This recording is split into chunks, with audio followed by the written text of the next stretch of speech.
សូមគោរពនឹងស្វាគមន៍ចំពោះទស្សនិកជនក៏ដូចជាអស់លោកលោកស្រីអ្នកនាងកញ្ញាដែលតែងតែតាមដានជាមួយនឹងកម្មវិធីអចលនទ្រព្យបណ្ណាស្វាគមន៍មកកាន់ឆ្នាំថ្មីនៅក្នុងកម្មវិធីរបស់យើងលោកអ្នកនឹងទទួលបានជាមួយនឹងព័ត៌មានក៏ដូចជាចាអ្វីដែលថ្មីដែលណែនាំជូនលោកអ្នកចាកម្មវិធីរបស់យើងក៏មានធ្វើការផ្សព្វផ្សាយជូននៅថ្ងៃសុក្រវេលាម៉ោង 4:30 នាទីដល់ម៉ោង 5 ល្ងាចនិងថ្ងៃសៅរ៍វេលាម៉ោង 10:20 នាទីដល់ម៉ោង 10:50 នាទីពេលព្រឹកនិងថ្ងៃអាទិត្យវេលាម៉ោង 4:30 នាទីដល់ម៉ោង 5 ល្ងាចផងដែរកម្មវិធីក៏បានការឧបត្ថម្ភធំពីក្រុមហ៊ុនបណ្ណាអចលនទ្រព្យនិងការសហការឧបត្ថម្ភពីផ្សារ BBC មាតិកាព័ត៌មាននៅក្នុងសប្តាហ៍នេះមានដូចជាព័ត៌មានជាតិព័ត៌មានអន្តរជាតិការវាយតម្លៃអចលនទ្រព្យនៅតាមបណ្ដាខេត្តនានាក្នុងរាជធានីភ្នំពេញការបង្ហាញជូនពីអចលនទ្រព្យដាក់លក់និងជួលនៅតាមបណ្ដាខេត្តនៅរាជធានីភ្នំពេញបទយកការអំពីចាទីតាំងនៅក្នុងខេត្តកោះកុងក៏ដូចជាការបង្ហាញជូនពីអចលនទ្រព្យនៅតាមបណ្ដាខេត្តនៅរាជធានីភ្នំពេញចាអញ្ចឹងនៅក្នុងពេលនេះគឺចូលរួមទស្សនាជាមួយនឹងកម្មវិធីរបស់យើងដែលមានជាបន្តបន្ទាប់ដូចតទៅចានៅក្នុងពេលនេះសូមជួបជាមួយនឹងព័ត៌មានអចលនទ្រព្យជាតិស្ដីអំពីការអភិវឌ្ឍលើវិស័យអចលនទ្រព្យនៅក្នុងខណ្ឌសែនសុខ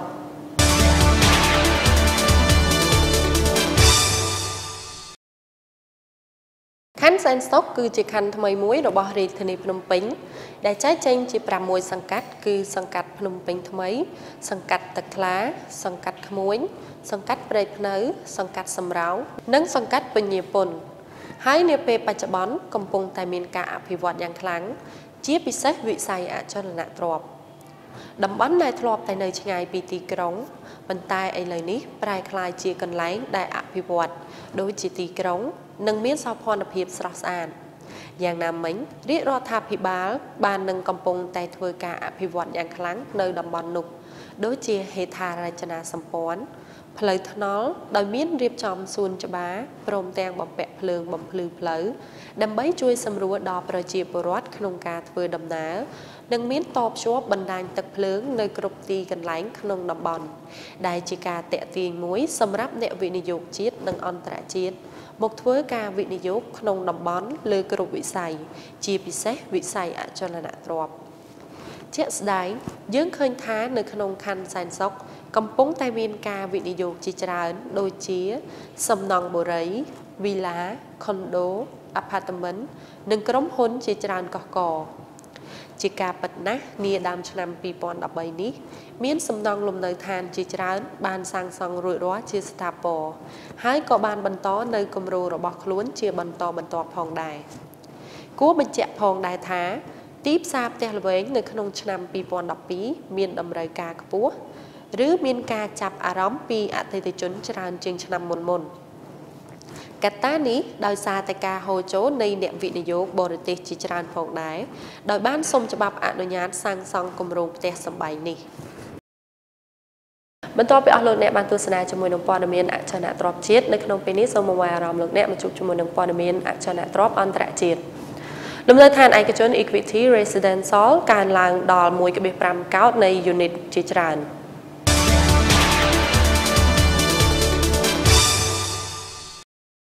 លំនៅឋានឯកជន Equity Residential ម្ចាស់អាផាតមិនមិនដែលធ្វើចំនួនធំជាងគេនៅសហរដ្ឋអាមេរិកបានឯកភាពក្នុងការលក់អចលនទ្រព្យកម្មសិទ្ធិរបស់ខ្លួនចំនួន27ទៅឲ្យក្រុមហ៊ុន Goldman Sachs Group Inc និង Greystar Real Estate ដៃគូជាមួយ LLC ក្នុងទឹកប្រាក់ 1.5 កោដដុល្លារ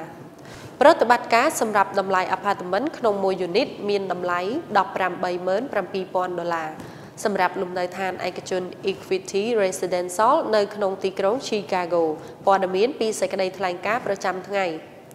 ការចូលរួមភាគហ៊ុនគឺត្រូវបានតម្រូវឲ្យទិញទ្រព្យសកម្មយ៉ាងតិច 1.38 កោដដុល្លារសម្រាប់លំនៅឋាន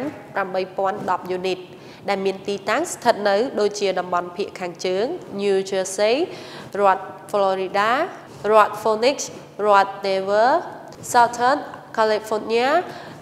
និងរដ្ឋ Washington DC ព្រមទាំងរដ្ឋ San Francisco Bay Equity Residential បង្កើតដោយមហាសេដ្ឋីដែលមានឈ្មោះថា Sam Sell បានមានប្រសាសន៍នៅក្នុងខែវិច្ឆិកាដែលនឹងលក់ទ្រព្យសកម្មរបស់ខ្លួនមួយចំនួនបន្ទាប់ពីធ្វើកិច្ចសន្យាទិញផ្នែកមួយម្ចាស់គម្រោង Ashton Inc ពី Lehman Brothers Holdings Inc ដើម្បីបង្កើនចំណាយភាគហ៊ុនអចលនទ្រព្យនៅក្នុងទីក្រុង ភាពជឿជាក់នៃការវិនិយោគលើអចលនទ្រព្យកំពុងតែពន្លឿនការវិនិយោគលើអចលនទ្រព្យខាងក្រៅដើម្បីស្នូលក្នុងភាពរីកចម្រើននៃតំបន់ជាមួយនឹងផែនការ4កោតដុល្លារក្នុងការលក់ការទំនាក់ទំនងថ្ងៃនេះគឺជាភស្តុតាងបង្ហាញពីសមត្ថភាពរបស់ពួកគេក្នុងគោលបំណងបង្ហាញឲ្យឃើញពីស្ថានភាពនៃចំណុចចាប់ផ្ដើមនៃដំណើរប្រតិបត្តិការហិរញ្ញវត្ថុរបស់ Ashton លោក Richard Anderson បានបង្ហាញពីការវិភាគ rate និងទីផ្សារ BMO Capital នៅក្នុងទីក្រុង New York តាមទូរស័ព្ទបានឲ្យដឹងថាពួកគេនឹងមិនចុះហត្ថលេខាចំពោះប្រតិបត្តិការដែលមានតម្លៃរាប់សិបកោតដុល្លារដោយគ្មានផែនការលម្អិតច្បាស់លាស់មុនពេលដែលពួកគេត្រូវប្រកាសជាផ្លូវការការប៉ាន់ប្រមាណអចលនទ្រព្យសម្រាប់ឆ្នាំ2013រដ្ឋាភិបាលនៃប្រទេសម៉ាឡេស៊ីមិនបានផ្ដល់តួលេខពិតប្រាកដនៃចំនួនអចលនទ្រព្យក្នុងការប៉ាន់ស្មានណាមួយនៃទីផ្សារអចលនទ្រព្យក៏ដូចជាអត្ថប្រយោជន៍ដែលអ្នកវិនិយោគនៅតែទទួលបានពីការលក់ចេញនៅអចលនទ្រព្យរបស់ខ្លួនដោយមានការបង្កើនពន្ធលើអចលនទ្រព្យប្រសាសន៍របស់លោកចាងគីមលុងអគ្គលេខាធិការនៃសមាគមជាតិអ្នកទិញអចលនទ្រព្យ National House Buyer Association HBAហេតុដូចនេះហើយធ្វើឲ្យអចលនទ្រព្យមានតម្លៃខ្ពស់និងហួសពីលទ្ធភាពរបស់ប្រជាជនម៉ាឡេស៊ីមួយចំនួនធំជាពិសេសអ្នកដែលទៅនឹងមានការងារធ្វើនិងអ្នកដែលទៅតែមានគ្រួសារការកើនឡើងនៅអចលនទ្រព្យនៅក្នុង RPGT ក្នុងថវិកាសម្រាប់ឆ្នាំ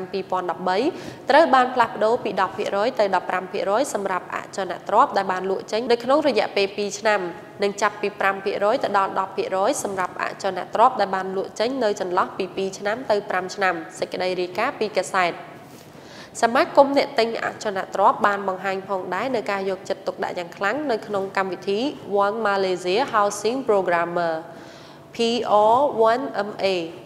មិនចំណុះរដ្ឋាភិបាលនិងស្របច្បាប់ដែលស្ថិតនៅក្រោមការគ្រប់គ្រងនៃអាជ្ញាប័ណ្ណ Housing Development Act 1996 លោកចាងបានបន្តទៀតថាបើសិនជា PR1MA មិនចំណុះរដ្ឋាភិបាលស្ថិតនៅក្រោមការគ្រប់គ្រងរបស់ X ម្ចាស់គម្រោង PR1MA នឹងមិនត្រឹមត្រូវ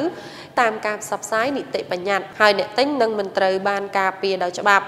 ដែលស្ថិតនៅក្នុងលក្ខន្តិកៈនៃកិច្ចសន្យាទិញលក់ហើយអ្នកទិញគ្មានសិទ្ធិស្វែងរកការកែតម្រូវផ្លូវច្បាប់តាមរយៈការប្តឹងតវ៉ានៅក្នុងតុលាការនោះឡើយហើយហេតុផលអ្វីដែល PR1MA មិនគួរស្ថិតនៅក្រោមការគ្រប់គ្រងរបស់ក្រសួងនិងរដ្ឋាភិបាលបាត់បង់ភាពជឿជាក់នៅក្នុងស្ថាប័នរបស់ខ្លួននិងបាត់បង់សេចក្តីទុកចិត្តលើប្រសិទ្ធភាពការងាររបស់ខ្លួននេះជាប្រសាសន៍របស់លោកចាងហើយលោកក៏សង្ឃឹមថារដ្ឋាភិបាលនឹងប៉ាន់ប្រមាណលើទំហំអចលនទ្រព្យនិងធ្វើឲ្យវិស័យអចលនទ្រព្យមានរបៀបរៀបរយល្អជាងការអនុវត្ត PR1MA ធ្វើអាជីវកម្មរកផលចំណេញយ៉ាងណាក៏ដោយ HBA មានការគ្រប់គ្រងបម្រែបម្រួលរបស់រដ្ឋាភិបាលនៅក្នុងកំណែប្រែ Housing Development ការគ្រប់គ្រងនិងអាជ្ញាប័ណ្ណ X គឺផ្ដល់ការការពារចំពោះអ្នកទិញផ្ទះឬអចលនទ្រព្យផ្សេងៗនៅក្នុងទម្រង់ជាបទឧក្រិដ្ឋបោះបង់ចោលគម្រោងគេហដ្ឋាននិងតម្រូវឲ្យធ្វើការកក់ប្រាក់ 3% ជាមុនដើម្បីអ្នកត្រួតពិនិត្យលើការស្នាក់នៅក្នុងការស្នើសុំពីម្ចាស់គម្រោងសម្រាប់អាជ្ញាប័ណ្ណម្ចាស់គម្រោងបន្ទាប់ពីលោកអ្នកបានទស្សនាជាមួយនឹងព័ត៌មានអចលនទ្រព្យជាតិនិងអន្តរជាតិនៅក្នុងពេលនេះកម្មវិធីសូមពេលអាជ្ញាសម្រាប់មួយផ្លែសិនបណ្ណារៀលធីគ្រប់ភាពជឿជាក់បទពិសោធន៍ជំនាញវិជ្ជាជីវៈ BBC ជាជម្រើសទីផ្សារដ៏ល្អឥតខ្ចោះរបស់លោកអ្នក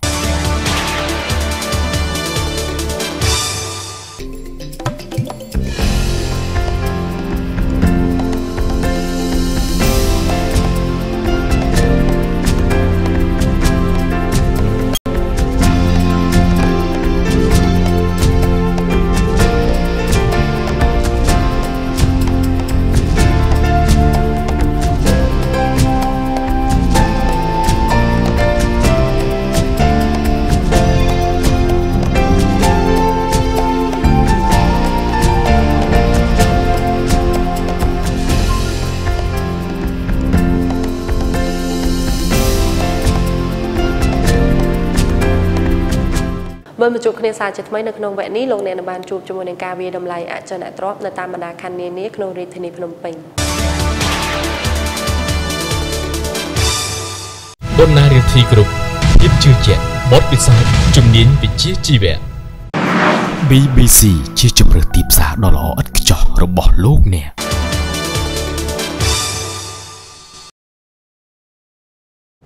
ចាសសូមជម្រាបសួរបងប្អូនទូរទស្សនិកជនទាំងអស់ជាទីមេត្រីចាសកម្មវិធីអចលនទ្រព្យខ្មែរនៅក្នុងវគ្គនេះនឹងលើកយកនៅការវិតម្លៃអចលនទ្រព្យជូនដល់បងប្អូនទស្សនាចាសដែលមានការវិតម្លៃអចលនទ្រព្យនៅតាមបណ្ដាខណ្ឌនានានៅក្នុងរាជធានីភ្នំពេញប្រចាំត្រីមាសទី4ផងដែរចាសហើយនៅក្នុងសប្តាហ៍នេះយើងក៏លើកយកនៅខណ្ឌដង្កោដែលមាន13សង្កាត់សម្រាប់ជូនទស្សនាផងដែរចាចំពោះសង្កាត់ទី1គឺសង្កាត់ដង្កោដែលមានតម្លៃចំពោះតំបន់លំនៅឋានគឺចាប់ពី$150ដល់$300នៅក្នុង1ម៉ែត្រការ៉េចាចំពោះតំបន់ពាណិជ្ជកម្មគឺមានតម្លៃចាប់ពី$400ដល់$600នៅក្នុង1ម៉ែត្រការ៉េសង្កាត់ទី2គឺសង្កាត់ប្រទេសឡាងដែលមានតម្លៃសម្រាប់តំបន់លំនៅឋានគឺមានតម្លៃចាប់ពី$30ដល់$50នៅក្នុង1ម៉ែត្រការ៉េចានិងតំបន់ពាណិជ្ជកម្មគឺមានតម្លៃចាប់ពី$50ដល់$100នៅក្នុង1ម៉ែត្រការ៉េសង្កាត់ទី3គឺសង្កាត់កុងណយដែលមានតម្លៃសម្រាប់តំបន់លំនៅឋានគឺមានតម្លៃចាប់ពី$20ដល់$30នៅក្នុង1ម៉ែត្រការ៉េនិងតំបន់ពាណិជ្ជកម្មគឺមានតម្លៃចាប់ពី$40ដល់$60នៅក្នុង1ម៉ែត្រការ៉េសង្កាត់ទី4គឺសង្កាត់ព្រែកកំពឺដែលមានតម្លៃសម្រាប់តំបន់លំនៅឋានគឺចាប់ពី$30ដល់$40នៅក្នុង1ម៉ែត្រការ៉េចានិងតំបន់ពាណិជ្ជកម្មគឺមានតម្លៃចាប់ពី$80ដល់$100នៅក្នុង1ម៉ែត្រការ៉េចាសង្កាត់ទី5គឺសង្កាត់រលួសដែលមានតម្លៃសម្រាប់តំបន់លំនៅឋានគឺចាប់ពី$10ដល់$20នៅក្នុង1ម៉ែត្រការ៉េនិងតំបន់ពាណិជ្ជកម្មគឺចាប់ពី$40ដល់$60នៅក្នុង1ម៉ែត្រការ៉េសង្កាត់ទី6គឺសង្កាត់ស្ពានថ្មដែលមានតម្លៃសម្រាប់តំបន់លំនៅឋានគឺចាប់ពី$15ដល់$25នៅក្នុង1ម៉ែត្រការ៉េនិងតំបន់ពាណិជ្ជកម្មគឺចាប់ពី$30ដល់$50នៅក្នុង1ម៉ែត្រការ៉េចាសង្កាត់ទី7គឺសង្កាត់ពងទឹកដែលមានតម្លៃសម្រាប់តំបន់លំនៅឋានគឺមានតម្លៃចាប់ពី$20ដល់$30នៅក្នុង1ម៉ែត្រការ៉េនិងតំបន់ពាណិជ្ជកម្មគឺចាប់ពីតម្លៃ$50ដល់$70នៅក្នុង1ម៉ែត្រការ៉េចាសចំពោះសង្កាត់ទី8គឺសង្កាត់ព្រៃវែងដែលមានតម្លៃចំពោះតំបន់លំនៅឋានគឺចាប់ពី$20ដល់$30នៅក្នុង1ម៉ែត្រការ៉េនិងតំបន់ពាណិជ្ជកម្មគឺចាប់ពី$50ដល់$70នៅក្នុង1ម៉ែត្រការ៉េចាសសង្កាត់ទី9គឺសង្កាត់ទៀនដែលមានតម្លៃចំពោះតំបន់លំនៅឋានគឺចាប់ពី$10ដល់$20នៅក្នុង1ម៉ែត្រការ៉េចានិងតំបន់ពាណិជ្ជកម្មគឺចាប់ពី$40ដល់$60នៅក្នុង1ម៉ែត្រការ៉េសង្កាត់ទី10គឺសង្កាត់ព្រៃសរដែលមានតម្លៃសម្រាប់តំបន់លំនៅឋានគឺចាប់ពី$40ដល់$60នៅក្នុង1ម៉ែត្រការ៉េចានិងតំបន់ពាណិជ្ជកម្មគឺចាប់ពី$50ដល់$100នៅក្នុង1ម៉ែត្រការ៉េចាចំពោះសង្កាត់ទី11គឺសង្កាត់ជើងឯកដែលមានតម្លៃសម្រាប់តំបន់លំនៅឋានចាគឺពី$40ដល់$80នៅក្នុង1ម៉ែត្រការ៉េចានិងតំបន់ពាណិជ្ជកម្មគឺចាប់ពី$100ដល់$200នៅក្នុង1ម៉ែត្រការ៉េសង្កាត់ទី12គឺសង្កាត់ក្រាំងពងរដែលមានតម្លៃសម្រាប់តំបន់លំនៅឋានចាប់ពី$20ដល់$40នៅក្នុង1ម៉ែត្រការ៉េចានិងតំបន់ពាណិជ្ជកម្មគឺមានតម្លៃចាប់ពី$50ដល់$70នៅក្នុង1ម៉ែត្រការ៉េចាចំពោះសង្កាត់ចុងក្រោយគឺសង្កាត់សាកសំពៅដែលមានតម្លៃសម្រាប់តំបន់លំនៅឋានគឺចាប់ពី$20ដល់$30នៅក្នុង1ម៉ែត្រការ៉េចានិងតំបន់ពាណិជ្ជកម្មគឺចាប់ពី$40ដល់$60នៅក្នុង1ម៉ែត្រការ៉េចាក៏សូមអរគុណចំពោះការតាមដានទស្សនារបស់ទស្សនិកជនចំពោះការវិតម្លៃនៃអចលនទ្រព្យបណ្ណារៀនធីគ្រប់ភាពជឿជាក់បទពិសោធន៍ជំនាញវិជ្ជាជីវៈ BBC ជាជម្រើសទីផ្សារដ៏ល្អឥតខ្ចោះរបស់លោកអ្នក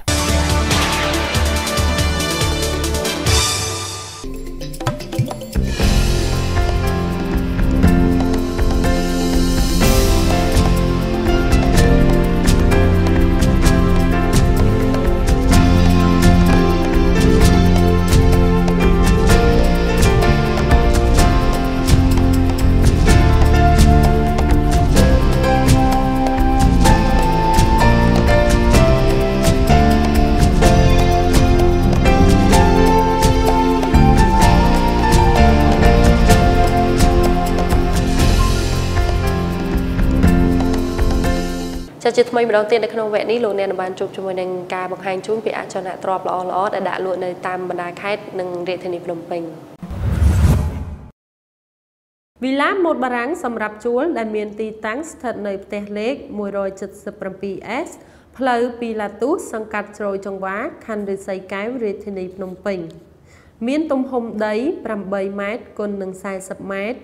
ទំហំអគារ6ម៉ែត្រគុណនឹង23ម៉ែត្រមានកម្ពស់ចំនួន2ជាន់វិឡាមានពន្លឺគ្រប់គ្រាន់មានកន្លែងទទួលភ្ញៀវ1មានបន្ទប់គេងចំនួន3បន្ទប់ទឹក3ម៉ាស៊ីនត្រជាក់3វិឡានេះស័ក្តិសមសម្រាប់ការស្នាក់នៅដាក់ជួលក្នុងតម្លៃល្អត្រឹមតែ$800ប៉ុណ្ណោះក្នុងមួយខែសម្រាប់ព័ត៌មានបន្ថែមទំនាក់ទំនងតាមរយៈលេខទូរស័ព្ទ017 911 889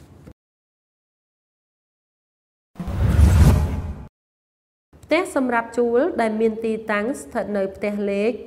9 ផ្លូវ 45 BT សង្កាត់បឹងទំពុនខណ្ឌមានជ័យរាជធានីភ្នំពេញមានទំហំដី 6 ម៉ែត្រគុណនឹង 23 ម៉ែត្រ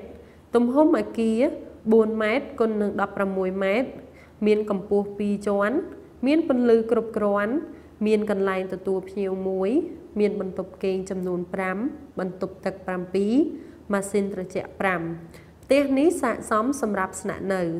ដាក់ជួលក្នុងតម្លៃល្អត្រឹមតែ$400ប៉ុណ្ណោះក្នុងមួយខែសម្រាប់ព័ត៌មានបន្ថែមអាចទំនាក់ទំនងតាមរយៈលេខទូរស័ព្ទ 017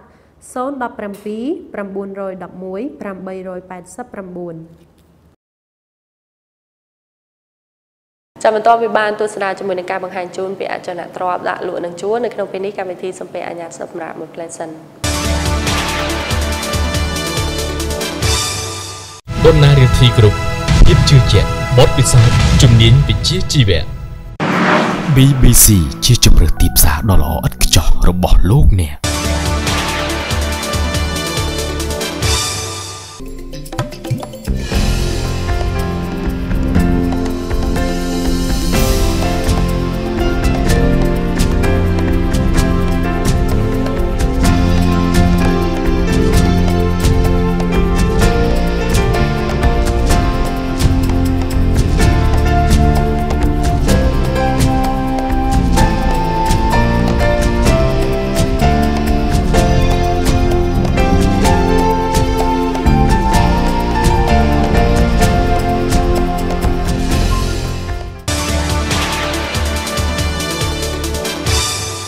នៅក្នុងពេលនេះយើងខ្ញុំក៏សូមបង្ហាញជូនពីបទយកាពិសេសអំពីស្ថានភាពអចលនទ្រព្យនៅក្នុងខេត្តកោះកុងចាសសូមអញ្ជើញទស្សនាដូចតទៅ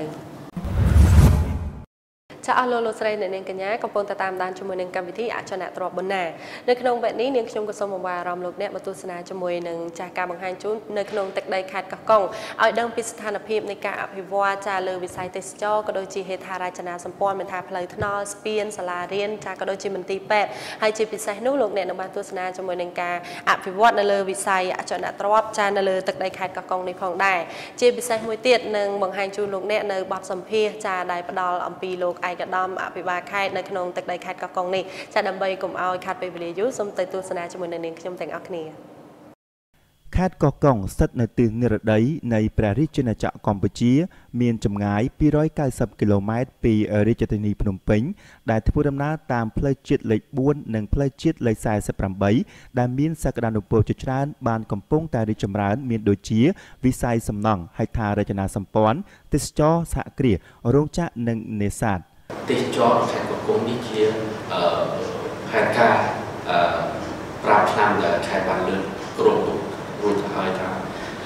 វិស័យទេសចរនេះជាវិស័យមួយដ៏សំខាន់អាចប្រកបទៅជាពលរដ្ឋយើងហើយក៏ឲ្យជាពលរដ្ឋយើងមានការងារធ្វើជឹងសក្តានុពលរបស់យើងមានច្រើនប៉ុន្តែដោយសារថាយើងខ្វះខាតធនធានមនុស្សក៏ដូចជាដៃគូអភិវឌ្ឍជាងជាកន្លងមកយើងកំពុងគៀបគោអ្នកវិនិយោគដើម្បីជាដៃគូជាមួយខេត្តកោះកុងរបស់យើងអភិវឌ្ឍវិស័យអេកូទេសចរនេះជាងជាកន្លងមកយើងបានបណ្ដុះបណ្ដាលហើយក៏ជំរុញឲ្យស្រុកនីមួយៗឃុំនីមួយៗបង្កើតជាសហគមន៍អេកូទេសចរជាកន្លងមកយើងមានចំនួន4សហគមន៍រួចទៅហើយដូចជាសហគមន៍អេកូទេសចរជាប្រសពដែលបាក់យ៉ាយើងមានរួចហើយ2សហគមន៍អេកូទេសចរតៃ3សហគមន៍ទេសចរពីរូ4សហគមន៍ទេសចរជីផាចឹងនៅកោះកុងរបស់យើងនេះយើងរួមមានទាំងព្រៃភ្នំនិងព្រៃលិចទឹកអញ្ចឹងយើងសហគមន៍មួយគេអាចថាទទួលភ្ញៀវទេសចរខុសៗពីគ្នាខ្ញុំឧទាហរណ៍សហគមន៍អេកូទេសចរបាក់យ៉ាគឺយើងតំណឲ្យភ្ញៀវទេសចរនេះមកទស្សនាអំពីព្រៃទឹករបស់យើងដែលយើងជាខេត្តមួយក្នុងចំណោម4ខេត្តដែលបានចូលក្នុងក្លឹបឆ្នេរសាអញ្ចឹងយើងឃើញថាយើងក៏កំពុងត្រៀមខ្លួនដើម្បីទទួលនៅភ្ញៀវទេសចរមកពីទេសចរជាតិអន្តរជាតិអញ្ ជាងយើងកំពុងលោកដាននៅធនធានមនុស្សនៅដើម្បីជំរុញឲ្យខាងសហគមន៍នេះកាន់តែមានលឿនហើយក៏ឲ្យបានតាមស្តង់ដារចំពោះអេកូទេសចរជីផាតអានឹងយើងមានដូចជាអេកូទេសចរផងទេសចររបៀបប្រវត្តិសាស្ត្រផង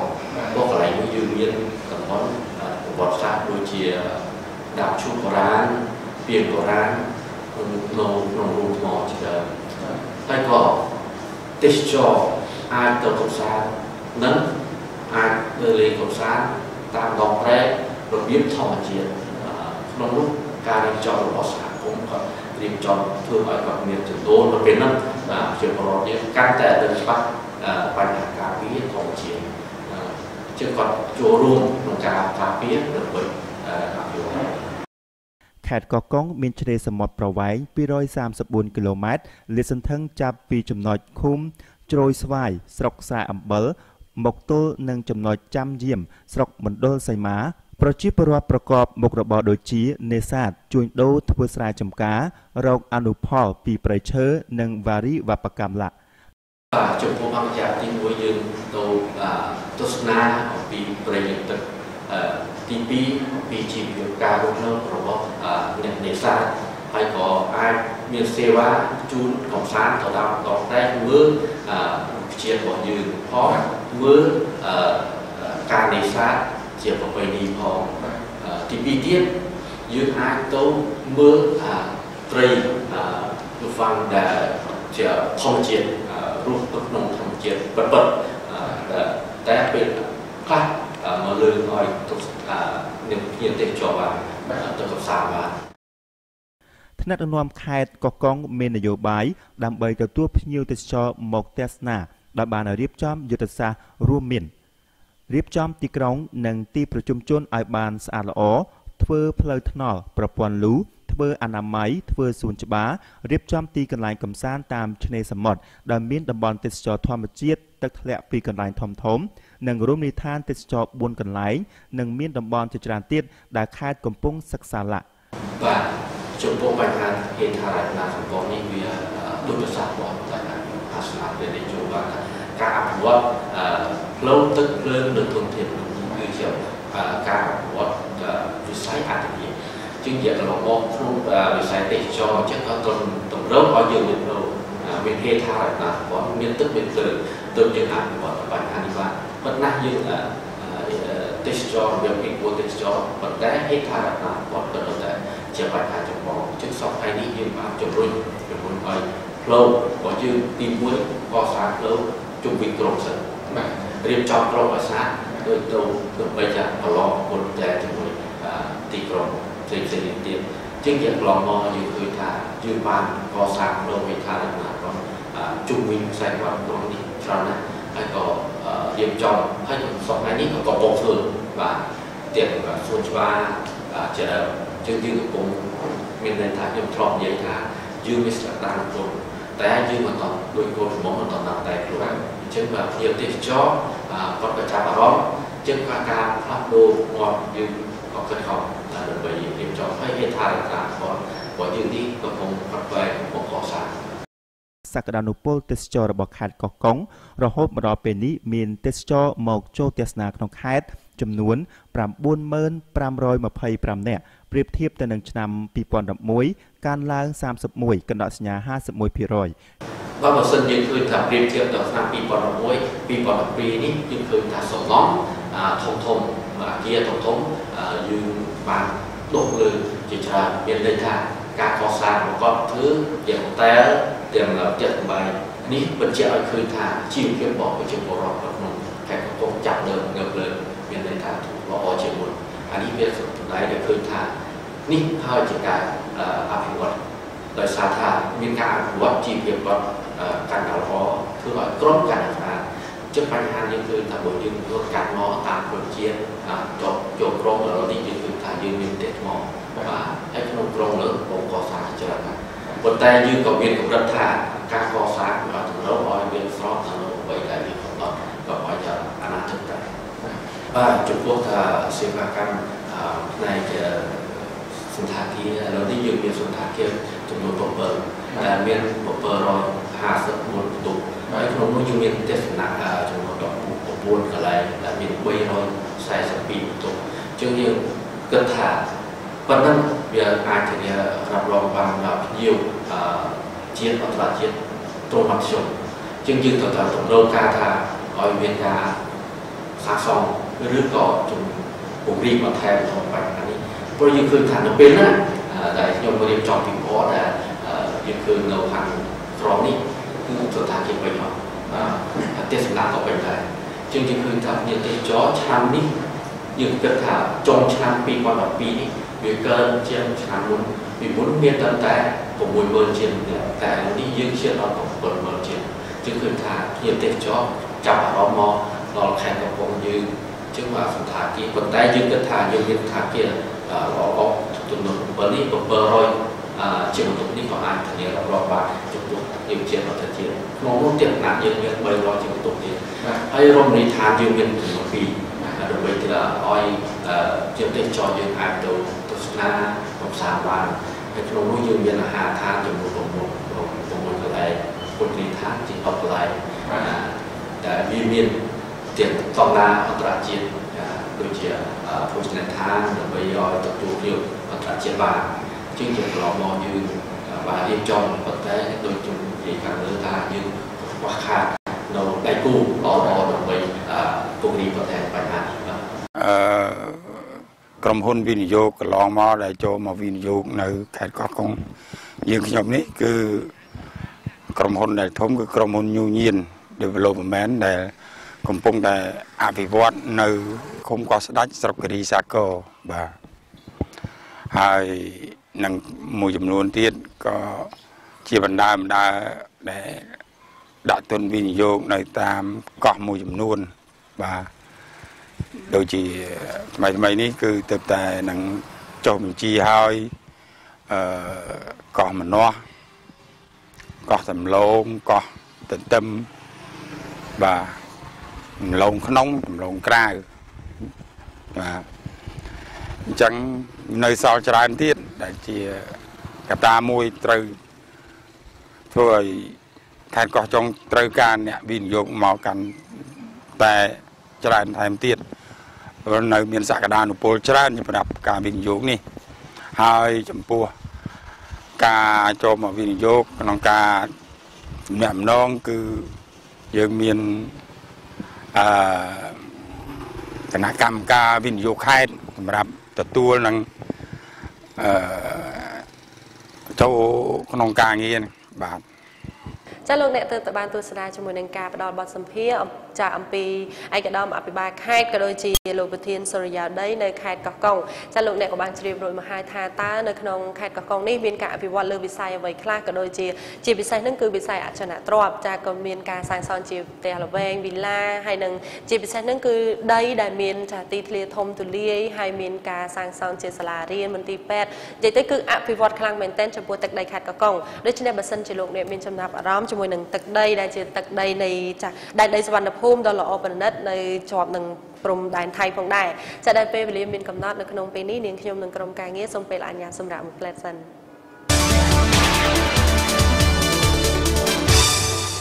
ដំណើររាត្រីគ្រប់ភាពជឿជាក់បទពិសោធន៍ជំនាញវិជ្ជាជីវៈ BBC ជាជម្រើសទីផ្សារដ៏ល្អឥតខ្ចោះរបស់លោកអ្នកសូមស្វាគមន៍មកកាន់វិមានកែវចរណៃបានរំលេចនៅគ្រាប់ត្បូងដ៏មានតម្លៃឡើងហើយគ្រាន់តែរងចាំលោកអ្នកភ្ជាប់និស្ស័យតែប៉ុណ្ណោះជាទីតាំងមានពណ៌បៃតងប្រកបដោយសក្តានុពលសមទៅតាមសេចក្តីប្រាថ្នាថ្មីរបស់លោកអ្នកដែលមានបន្ទប់កម្រិតធម្មតានិង VIP ហើយយើងអាចតុបតែងផ្ទៃខាងក្នុងជូនលោកអ្នកក្រៅអំពីគំរូប្លង់ទូទៅជាពិសេសអាងហែលទឹកនៅលើអាកាសនឹងអាចឲ្យលោកអ្នកហាត់ប្រាណកម្សាន្តជាមួយនឹងការហែលទឹកគ្រប់ពេលវេលាទីតាំងស្ថិតនៅជិតផ្សារច្បារអំពៅត្រូវបានចាត់ទុកថាជាផ្លូវអាស៊ានពីមានកែវចរណៃបានរចនាឡើងតាមបែបស្ថាបត្យកម្មទំនើបប្រកបដោយសម្ព័ន្ធភាពដ៏ល្អប្រណិតសម្រាប់សតវត្សទី21